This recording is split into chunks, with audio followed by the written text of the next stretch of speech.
السلام علیکم ناظرین قرول آف عثمان سیزن 5 کی ایپیسوڈ میں آپ دیکھیں گے کہ جنگل میں محمد اور آتماجہ کے سپاہی موجود ہوتے ہیں اور سب نے جو ہے اپنا صلیبی لباس اتار دیا ہوتا ہے۔ تو آتماجہ اس سپاہی سے بولتا ہے کہ اس لباس کو غار میں جاتے جلا دو۔ پھر آتماجہ محمد کے پاس جاتا ہے اور محمد جو ہے سونے کے خزانے بھرے ہوئے ڈبوں میں بیٹھ کر سونے کے فتیلے گن رہا ہوتا ہے۔ پھر آتماجہ محمد کے پاس جاتا ہے اور کہتا ہے کہ ہم نے ایک حملے میں اتنا سارا مال غنیمت حاصل کر لیا کہ ہم پوری زندگی میں اتنا مال غنیمت حاصل نہیں کر سکتے تھے۔ محمد صاحب آپ کے ساتھ کام کرنا بہت بہتر ہے۔ یہ سن کر محمد کہتا ہے کہ آتماجہ یہ میری پاور ہے، اگر تم میرے ساتھ کام کرو گے تو میرے کام کرنے والوں کی جیبیں ہمیشہ گرم رہتی ہیں۔ یہ سن کر آتماجہ کہتا ہے کہ ہم مل کر مزید کام کریں گے محمد صاحب۔ تو محمد صاحب کہتے ہیں کہ جب میں یہ خزانہ سرکاری بازار لے جاؤں گا تو جو مجھ جیسے طاقتور بننا چاہتا ہے وہ مایوس ہو جائیں گے۔ اور پھر اسی دوران ایک سپاہی آتا ہے اور محمد صاحب سے کہتا ہے کہ گاڑیاں جو ہے نکلنے کے لیے تیار ہے۔ تو محمد صاحب اتر کے نیچے آ جاتے ہیں اور کہتا ہے کہ ہم آرام کیے بغیر سرحدی بازار جائیں گے۔ اور پھر اسی جانب جب دنجا خاتون نے علاؤدین کا راستہ روکا ہوا ہوتا ہے اور اس نے اپنی تلواریں نکالی ہوئی ہوتی ہیں، تو دنجا خاتون جیسے ہی علاؤدین پہ اپنا خنجر رکھتی ہیں تو وہاں پر موجود دو سپاہی آگے بڑھتے ہیں۔ علاؤدین نے دنجا خاتون سے کہا تھا کیا تم مجھے پسند کرنے لگی ہو؟ تو دنجا خاتون کہتی ہے کہ علاؤدین تم غور کرو تم کیا بول رہے ہو۔ پھر علاؤدین اپنے سپاہیوں سے بولتا ہے کہ تلواریں نیچے کرو۔ تو تمام تائی سپاہی جو ہیں اپنی تلواریں نیچے رکھ دیتے ہیں۔ پھر دنجا خاتون بھی اپنے سپاہیوں سے ہتھیار نیچے رکھنے کو بولتی ہیں تو سب لوگ اپنے تیر نیچے کر لیتے ہیں۔ پھر دنجا خاتون بھی علاؤدین کی گردن سے اپنا خنجر پیچھے ہٹا لیتی ہیں۔ پھر دنجا خاتون پوچھتی ہے کہ علاؤدین کیا تم ڈرتا ہے؟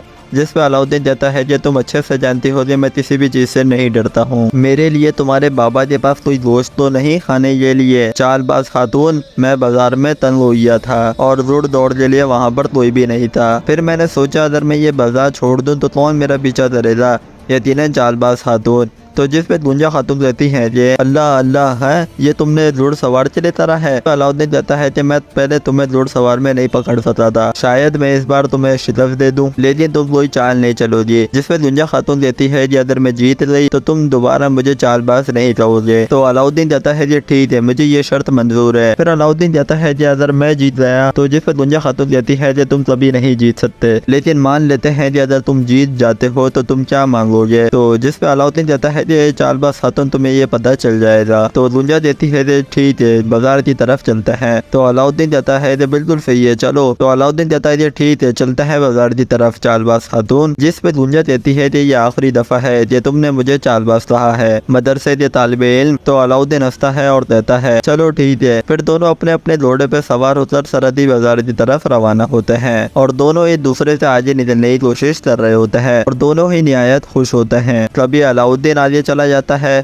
تو تبھی دنجا خاتون اپنے گھوڑے کی مدد سے آگے چلی جاتی ہیں اور وہ مسلسل سرحدی بازار کی طرف اپنے گھوڑے دوڑا رہے ہوتے ہیں۔ اور پھر دوسری جانب لچکے قبیلے میں عثمان صاحب سے قبیلہ چھوڑنے کے قبل ضلور عثمان صاحب تو بتاتا ہے کہ عثمان صاحب ہم نے قلعے کو محفوظ کر لیا ہے۔ اور پھر برہان بھی بتاتا ہے کہ حضرت ہم خفیہ راستے تلاش کر رہے ہیں، ہم ان پر حملہ کریں گے۔ اور پھر بتاتا ہے کہ یاتو صاحب نے خزانے کو ہاتھ نہیں لگایا ہے، سب ویسا تھا ویسا ہی ہے۔ تو پھر عثمان صاحب اپنے گھوڑے پہ سوار ہوتے ہیں تو پھر دیکھتے ہیں کہ سامنے سنجاسس کے سربراہ موجود ہوتے ہیں۔ تو جب عثمان صاحب وہاں سے جا رہے ہوتے ہیں تو یہ سپاہی دیتا ہے کہ آپ کی فتح سے خیر ہو عثمان صاحب، آپ بڑے خوش نصیب آدمی ہو، آپ تو خون بہائے بدر قلعہ ملا، ماشاء اللہ۔